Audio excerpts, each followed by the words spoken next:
1970 was the year muscle cars hit their peak. Wild colors, insane power, and style so aggressive it practically growled at you in the showroom. But not every stunner was a winner. Some of the boldest, loudest, and best-looking machines from that golden year weren't champions, they were imposters. They turned heads, yes.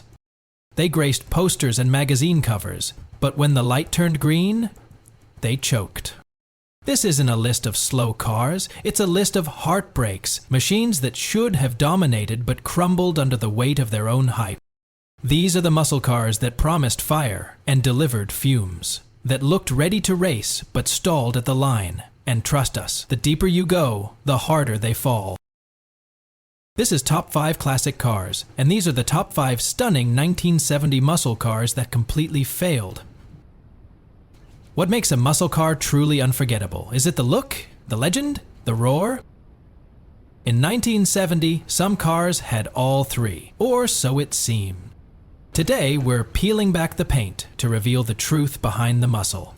Because beneath the scoops, spoilers, and Super B stripes, some of the year's most eye-catching rides were hiding serious flaws. These cars weren't underdogs, they were overhyped. They didn't go down fighting, they never got up to speed. From lazy engines to mismatched transmissions to builds that just didn't make sense, each one of these 1970 beauties had everything going for it, except execution. So buckle in and don't blink. The deeper we go, the more shocking it gets. Top 5. 1970 Dodge Charger 500, 318 V8. It had the looks of a muscle legend. Wide stance, hidden headlights, Coke bottle curves. But pop the hood, and the illusion faded faster than your quarter-mile dreams. By 1970, the Dodge Charger was already a cultural icon. Its presence on the NASCAR track and the silver screen had turned it into a legend. And when Dodge rolled out the Charger 500 trim, expectations soared. The name alone suggested something ferocious. 500 conjured thoughts of high-speed runs and race-ready aggression. On the outside, the Charger 500 delivered. It looked every bit the brawler. Streamlined grille, aerodynamic tweaks from its NASCAR roots, bold stripes, and a stance that made it look like it was already moving while standing still. It had everything. Except under the hood. Instead of a roaring big block, many Charger 500S left the factory with Chrysler's trusty but underwhelming 318 cubic inch V8. It was a small block engine meant for economy, not excitement. This wasn't the legendary 426 Hemi or the tire-smoking 440 Magnum. This was the entry-level option, the muscle car equivalent of bringing a rubber knife to a gunfight. With only 230 horsepower and 320 pound-feet of torque, the 318 V8 struggled under the weight of the Charger's massive frame. Over 3,800 pounds curb weight. Mated to a 3-speed TorqueFlite automatic transmission and often equipped with highway-friendly gears, the Charger 500 with a 318 was a cruiser, not a bruiser. 0-60 mph came in at a glacial 10.5 seconds. Quarter-mile times hovered in the mid-17-second range. For a car that looked like it could devour Mustangs whole, it barely outran a 6-cylinder Nova. The numbers didn't just disappoint, they embarrassed. Why did Dodge do this? It wasn't a mistake. It was marketing. Or maybe a cosmic joke. By 1970, insurance companies were cracking down on high-horsepower cars. Muscle cars with big blocks meant big premiums. Dodge needed a way to move units, and the solution was simple. Give buyers the looks without the bite. You could drive a Charger 500 and tell your friends you owned a legend, even if your quarter-mile time said otherwise. And buyers bought in. Thousands of Charger 500S were sold with the 3018, often to people who wanted style over substance. They weren't drag racers, they were daily drivers who wanted to look like one. You could call it performance cosplay. But history has a harsh memory. Today, the 318 Charger 500S are often passed over by collectors. They are the ones sitting at auctions that no one bids on. They are the ones that get converted, swapped, or simply ignored. And yet, they tell a deeper story. about how insurance rates, regulations, and marketing reshaped the muscle car era from the inside out. They remind us that even in a sea of V8 thunder, sometimes the loudest car is just lip-syncing. The Charger 500 looked like a menace, but under the hood, it was all bark and no bite. And if that felt like betrayal, wait until you see what Mercury did next. Because their idea of muscle? It came wrapped in wood grain and chrome, and the only thing it smoked was cigars. Top 4. 1970 Mercury Cougar XR7, 351 Windsor. On the surface, it was sleek, sophisticated muscle, a gentleman's Mustang in a tailored tux. But dig deeper, and the Cougar XR7 wasn't a predator, it was a poser. The 1970 Mercury Cougar XR7 was Ford's attempt to blend luxury and performance into one stylish coupe. Built on the Mustang's platform, the Cougar offered a more refined experience. Concealed headlights, sequential taillights, a wood-trimmed interior, and upscale badging. It was the mature take on muscle, the thinking man's pony car. And the XR7? That was the top trim. It added leather touches, a full-gauge package, and a name that whispered exclusivity. Buyers could choose from a menu of V8, but at the heart of many XR7s sat the 351 Windsor. A decent engine, a workhorse, but in 1970, decent didn't cut it. The 351 Windsor made 250 horsepower and 355 pound-feet of torque. Respectable, sure, until you realize the XR7 weighed nearly 3,700 pounds and came with either a 3-speed automatic or a lazy 2.751 rear gear ratio. Translation: all that torque went straight into moving luxury trim, not laying rubber.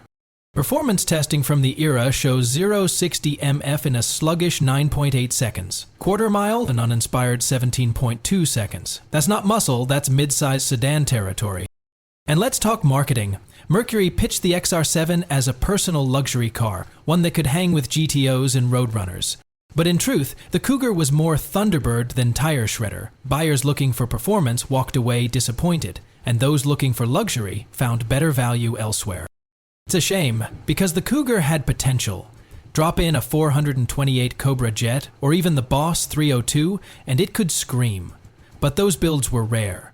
Most XR7s rolled off the line with modest V8s and soft suspensions. And time hasn't been kind. Today, the 351 Windsor Cougar XR7s are often overlooked in collector circles. They sit in the shadow of their Mustang cousins and never quite get the spotlight. They were too slow for the street scene, too mild for the muscle crowd, and too forgettable for the luxury market. The Cougar XR7 talked a big game, but when it came time to run, it purred instead of roared. But the next car? It had one of the strongest names in the game, and still managed to fall flat on its face. Top 3. 1970 Oldsmobile Rallye 350. It looked like it was dipped in adrenaline. Bright yellow, blacked out trim, spoilers front and rear. A street racer's dream, right? Wrong. This was a lesson in how flash couldn't mask failure. The Rallye 350 was Oldsmobile's attempt to market a budget-friendly muscle car to younger buyers. With insurance companies killing high horsepower models, Olds thought it had found the answer. Build a car that looked fast but flew under the insurance radar. So they grabbed a Cutlass S, gave it wild Sebring yellow paint, color-matched bumpers, and aggressive striping. It came stock with the L74 350 cubic inch V8 making 310 horsepower. On paper, not bad. Plus you got dual exhaust, a ram air hood, and a rear spoiler that screamed super stock. But in practice, the Rallye 350 was all bark and barely a whimper. The 350 V8 might have made 310 gross horsepower, but real-world net output was far lower. And saddled with a 3.08 rear axle and TH350 automatic, its 0-60 time landed around 8.5 seconds. Quarter mile, a forgettable 15.5 seconds. Worse yet, the bold color scheme made big promises, ones the car couldn't cash. Drivers expected a road rocket. What they got was a warmed-over Cutlass with better marketing. Even the name Rallye 350 was misleading. It sounded like a race-ready trim, but it was barely more than a visual package. The result? The Rallye 350 flopped in the showroom. Oldsmobile only sold about 3,500 units. Enthusiasts weren't fooled, and casual buyers didn't want the insurance hassle of a car that looked too fast. It fell into a strange no-man's land, too loud to ignore, too slow to admire. Today, Rallye 350s are rare, but not necessarily valuable. They're more oddities than icons. A reminder that in the muscle car world, bold paint and spoilers mean nothing without the performance to back them up. The Rallye 350 had the paint job of a street assassin and the punch of a paperweight. But next up, a car so feared in name, it had to carry a disclaimer. Top 2. 1970 Ford Mustang Grande. 250i6. A Mustang in name, a sheep in pony car clothing. The 1970 Ford Mustang Grande didn't just miss the muscle car mark. It aimed for comfort and landed in confusion. It was the car for people who wanted to say, "I drive a Mustang," without having to actually drive it like one. By 1970, the Mustang was everywhere. Racetracks, street corners, teenage dreams.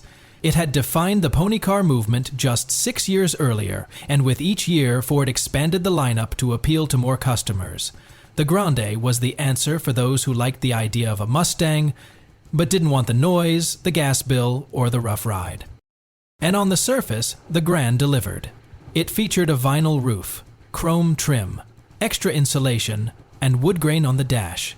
Plush seats replaced buckets of fiberglass fury. It wasn't just a car, it was a gentleman's Mustang. Something you could wear with a tie and briefcase instead of a leather jacket and racing glove. Ford marketed it as a personal luxury coupe, hoping to compete with cars like the Mercury Cougar and even flirt with Thunderbird buyers. It was smooth, stylish, and refined. You could even get it in colors like medium lime metallic or Wimbledon white, with wire wheel covers and opera windows. In the showroom, it looked like a success story. Then you looked under the hood, and everything fell apart. At its heart, the Mustang Grande came with a 250 cubic inch inline-6 engine, the same power plant used in economy cars like the Ford Maverick or Falcon. It made just 155 horsepower and 240 pound-feet of torque, and that might have been acceptable in a compact commuter, but in a Mustang, in a car that was supposed to represent American freedom, firepower, and fast-lane living, it was a disaster.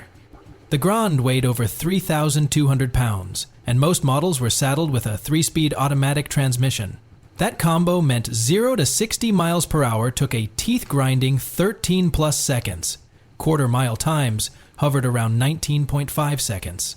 The kind of numbers that wouldn't just lose you a race, they'd lose you respect. It didn't growl, it didn't lunge, it wheezed. The padded vinyl roof added nothing but weight. The extra insulation dulled whatever engine note was left. Even the steering felt like it was tuned for naps. And here's the kicker. Ford did this on purpose. The Mustang Grande wasn't designed to thrill, it was designed to sell. By 1970, insurance companies were cracking down on high-horsepower cars. Premiums were rising fast, especially for young buyers and big engines. Fuel economy started to matter. Families wanted a second car that wasn't a hassle to own or insure. So Ford pivoted. They created the Grande as a safe, stylish, sensible alternative to the rowdy Mach 1S and Boss 302S. And it worked. In the showroom, the Grande pulled in a different kind of buyer. Someone who wanted the Mustang mystique without the muscle. It was quiet, comfy, easy to drive. It did everything right except excite. But gearheads, they knew better. The Mustang Grand 250i6 stands as a cautionary tale that sometimes a legendary badge can be bolted onto mediocrity, and when that happens, enthusiasts take notice. Today, these cars aren't sought after. They're picked apart for parts, or restored with V8 swaps. Most of the surviving Grandes have been modified, rebuilt, or forgotten entirely. You don't see them at drag strips. You don't see them winning awards at car shows. They're filler in a lineup full of icons. They're a reminder that during the muscle car boom, even icons like the Mustang could deliver duds. Not because the design failed, but because the intent did. Ford's choice to pair the Grande trim with the inline-six was a move driven by market pressure, fuel economy, insurance premiums, and an aging demographic that wanted comfort over chaos. In hindsight, it worked, but only for a moment. Today, enthusiasts look back on the 250 i6 Grande not with nostalgia, but with confusion. It didn't just miss the mark, it aimed for a different target entirely. Top 1. 1970 AMC AMX 360 automatic. On paper, it looked like a hero. Short wheelbase, big V8, race heritage. But in automatic form, the 1970 AMC AMX 360 became a fast-looking letdown. The AMX was AMC's answer to the Corvette, a two-seater muscle coupe that didn't care for subtlety. By 1970, it had evolved into a slick, powerful, and stylish machine. With the 360 cubic inch V8 under the hood, buyers expected performance. The engine made 290 horsepower and 395 pound-feet of torque. Impressive for a mid-size car weighing just over 3,200 pounds. It had a limited slip differential, optional Go package upgrades, and looked ready to hit the strip and punch above its weight.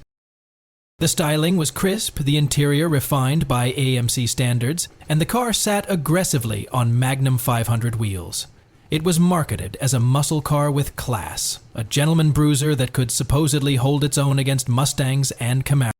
But here's where it unraveled. Most buyers didn't choose the 4-speed manual. They went with the BorgWarner automatic, a reliable but sluggish 3-speed that muted the AMX's power band and dulled throttle response. With the slush box in place, 0-60 MF took over 8.2 seconds. Quarter-mile times hovered around 15.6 seconds. Not terrible, but disappointing given the specs and aggressive looks. The AMX 360 was designed to thrill, but when mated to an automatic, it just cruised. And worse yet, the 360 was wedged between AMC's two extremes, the entry-level 290 V8 and the high-performance 390. That made it a middle-child engine, respectable but forgettable. The 360 wasn't weak, but it lacked the thunder to stand out in an era where everyone was chasing low 14S in the quarter mile. Worse still, AMC's marketing hyped the 360 as a high-performance option. But with automatic gearing and standard 2.87 rear axles, the AMX was more of a gentleman's GT than a backstreet bruiser. Many buyers didn't opt for performance packages, meaning their AMX 360S came out the factory looking hot but feeling half-baked. Collectors today still love the AMX for its rarity and style, but the 360 automatic models don't fetch the same prices or passion as their 394-speed siblings. They're reminders of a muscle car era torn between performance and practicality, and often settling for compromise. And yet, the AMX 360 automatic wasn't a failure because it was slow. It failed because it fell into the trap of image over execution, a beautiful machine diluted by convenience. In a year when muscle was supposed to be pure and unapologetic, the AMX 360 automatic felt like it was trying to have it both ways. Worse still, the AMX would vanish entirely after 1970 as AMC folded it into the Javelin lineup, signaling the end of AMC's boldest performance experiment. The AMX had potential to be a true pony car killer, but instead it faded quietly into collector obscurity. The AMX 360 automatic wasn't the worst car of its time, but it's a symbol of a bigger story. A story of muscle cars that looked like titans but settled for less. In the era of peak horsepower, flash and fury weren't enough without real firepower. Because in 1970, if you couldn't back up your stripes with speed, you weren't just outgunned, you were forgotten. And there you have it, 5 of the most stunning muscle cars from 1970 that completely missed the mark. They had the looks, the badges, the brochures full of bravado, but under the hood, compromise, confusion, or just plain caution. In an era defined by raw power and no apologies attitude, these machines blinked and history noticed. But that's what makes muscle car history so fascinating. Not just the legends that conquered drag strips, but also the ones that could've, should've, but didn't. Because every badge tells a story. And some of the best are the ones no one dares to tell. Which one shocked you the most? Was there a car on this list you once dreamed of until the specs snapped you back to reality? Let us know in the comments. And if you love deep dives into forgotten horsepower, surprising failures, and the wild ride of classic American car culture, hit that like button, subscribe, and ring the bell. This is Top 5 Classic Cars, where legends live, myths get tested, and the truth always rides shotgun. Thanks for watching, and until next time, stay loud, stay curious, and never judge a muscle car by its paint job.